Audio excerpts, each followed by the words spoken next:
Bonjour à tous pour cette nouvelle analyse du blé meunier numéro 2, donc sur le matif, le marché Euronext, bien sûr, bien connu, en échéance rapprochée, donc novembre 2011. Donc on va commencer cette petite analyse graphique par la période mensuelle, donc c'est-à-dire que une barre égale les données sur un mois.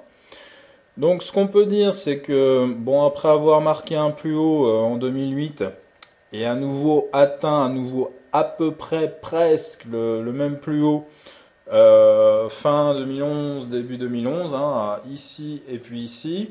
Aujourd'hui, on a retracé à peu près, allez, on va dire, on va pas chipoter, ici on est à peu près à 55% du mouvement 120, grosso modo 280.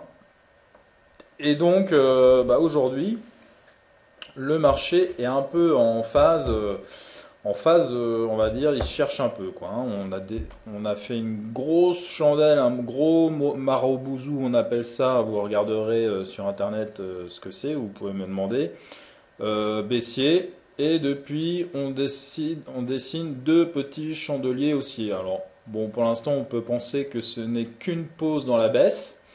Donc j'ai dessiné une belle fourchette d'Andrews pour cadrer un petit peu le mouvement.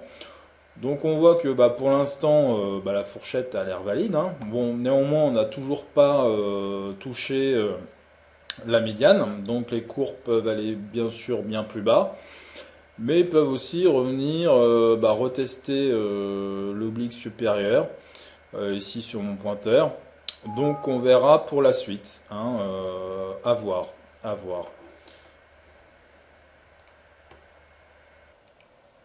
Alors ce qui est intéressant sur le graphique ici en hebdomadaire, c'est qu'on a, enfin je sais pas si c'est une figure valide, mais on pourrait considérer qu'on a une ETE un peu en diagonale, un peu de Jingois, on dirait par chez nous, avec ici la première épaule, qui était une figure aussi de continuation avec un triangle, la tête, qui est très bien dessinée, et la deuxième épaule. Alors ce qu'il faut, c'est que la ligne de cou, en fait, est complètement oblique. Et bon, j'en ai déjà traité des figures comme ça avec une ligne de cou oblique, mais avec une telle pente, pas vraiment. Donc, mais bon, apparemment la figure a l'air plutôt valide. Et donc, si on considère l'objectif de cette figure-là, donc la méthode de la balançoire, donc on pourrait partir du haut de la tête à la base de l'oblique sur le même niveau, et donc ça ferait un différentiel à peu près de 70 euros. Donc on voit que les cours sont sortis, ont validé la figure à peu près sur ce point-ci à 230 euros. Donc si on retranche les fameux 170 euros, on arriverait sur un objectif de 160. Donc on serait à peu près 150, 160. Donc aujourd'hui, entre 190 et 200, on sera à peu près à mi-parcours et on voit que les cours commencent à dessiner un rectangle qui pourrait, si on continue un petit peu, dessiner un rectangle de continuation. Donc pour l'instant, je dirais que la baisse, elle est toujours, on est plutôt dans un mouvement baissier en hebdomadaire, avec depuis quelques semaines un mouvement, on va dire, en attente, en trading range. Et donc on va aller voir un petit peu en journalier ce qui se passe pour voir si on valide ou pas ce scénario. A priori oui. Pour l'instant, de toute façon, les cours évoluent entre 190, c'est clair, et puis 200, 205 euros de la tonne. Alors ici en cours journalier, on voit très bien la belle descente là, de 255 à 185 euros, impressionnant en très peu de temps, donc belle chute. Et donc, depuis début juillet, on va dire qu'on dessine un petit peu une espèce de figure.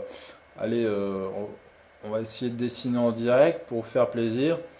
On dessine une espèce de figure comme ça. Bon, c'est pas trop. On dirait que c'est un rectangle, un triangle. Donc si c'est vraiment un triangle, c'est plutôt une figure de continuation en analyse technique. Bon, pour l'instant, c'est un peu tôt pour conclure.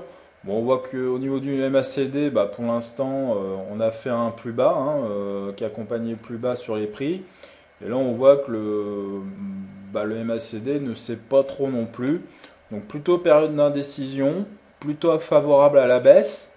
Alors ce qui pourrait être assez intéressant, c'est que ici, j'ai en fait dessiné les bandes de Bollinger, non pas en 20 périodes comme ici en foncé, là en bleu foncé, mais en 100 périodes. C'est-à-dire que ça correspond à peu près à la bande de Bollinger hebdomadaire. Et on voit qu'en fait, début juillet, on avait atteint un extrême puisqu'on avait tapé la bande inférieure de 100 périodes. Et donc, bah, pour l'instant, c'est vrai que cette borne est très puissante et elle vient un peu contenir le mouvement. Néanmoins, bah, on a vu que le mouvement était baissier en hebdo, en mensuel également, hein, plutôt, là, on est plutôt favorable pour la suite.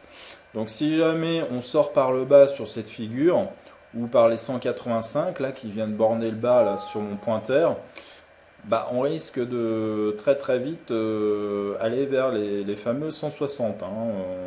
Maintenant on est à peu près à mi-chemin, on n'est plus très loin, donc bah, autant y aller. Hein. Donc voilà.